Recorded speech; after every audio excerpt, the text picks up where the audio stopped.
আমাদের বাসায় সবাই অনেক বেশি রুটি পছন্দ করে। খুব বেশি পছন্দ করে রুটি খেতে। ২ দিন হলো রুটি বানাইনি। খিচুড়ি খেয়েছিলাম, একদিন সাদা ভাত খেয়েছিলাম। কাজের প্রচুর চাপ, সেজন্যে করতে পারিনি। তাই মনে হচ্ছে কতদিন রুটি খাইনি। ছোট ছেলেটা খুব বেশি বায়না ধরেছে রুটি খাবে বলে। সেজন্য তাকে রুটি বানানোর জন্য একটা সবজি বানাচ্ছি। সবজি বানালাম আর হচ্ছে রুটি। সবজি ভাজি বলতে পারেন এটা। এখানে আমি দিয়েছিলাম আলু, মিষ্টি কুমড়া, মাংসের ছোট, ছোট পিসের টুকরা। সেই মাংসের পিসের মধ্যে ছিল কলিজা, চর্বি আর অল্প কয়েকটা পিস মাংসের। সবগুলো ছোট ছোট করে সবজির মতো করে কেটে নিয়ে সেগুলো দিয়ে আমি আজকে রান্না করব আজকের রেসিপি। তো হ্যালো এভরিওয়ান, আসসালামু আলাইকুম। কেমন আছেন? আশা করি সবাই অনেক বেশি ভালো আছেন।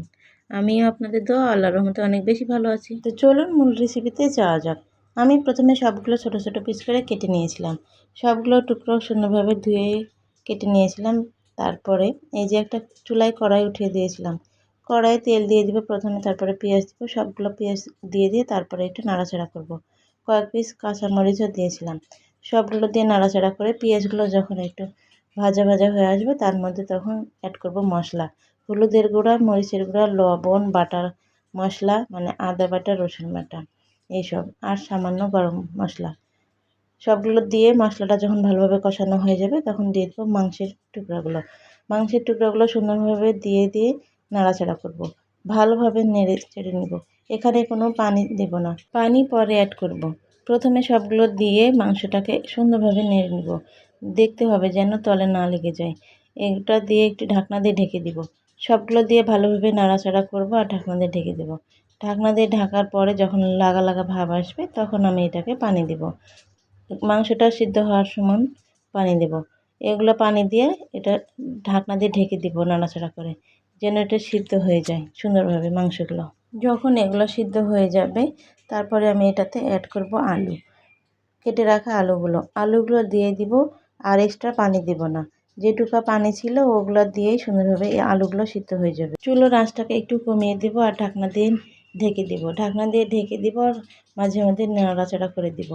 নাড়াচাড়া করে দিব আর ঢাকনা দিয়ে ঢেকে দিব। এইভাবে আলুটাও সিদ্ধ হওয়া পর্যন্ত অপেক্ষা করব, নাড়াচাড়া করব।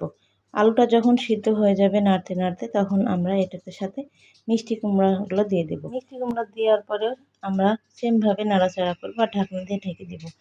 মিষ্টি কুমড়া দেওয়ার পরে কোনো পানি দেব না, কারণ মিষ্টি কুমড়াগুলো আরও তাড়াতাড়ি সিদ্ধ হয়ে যায়। এভাবে নাড়তেই থাকবো মিষ্টি কুমড়া দেওয়ার পরে, তাহলে দুটাই সুন্দরভাবে সিদ্ধ হয়ে যাবে। মিষ্টি কুমড়া, এদিকে আলু, তার সাথে মাংস, সবগুলো সুন্দরভাবে নাড়াচাড়া করব আর ঢাকনা দিয়ে ঢেকে দিব।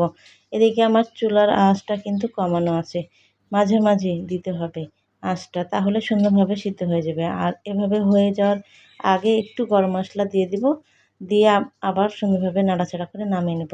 অনেক সুন্দর একটা খাবার, অনেক টেস্টি একটা খাবার। বাচ্চারা খুব মজা করে খেয়েছিল, অনেক সুন্দর হয়েছিল। সবাই ভালো থাকবেন। আজকে এর মতো বিদায় নিচ্ছি। আল্লাহ হাফেজ।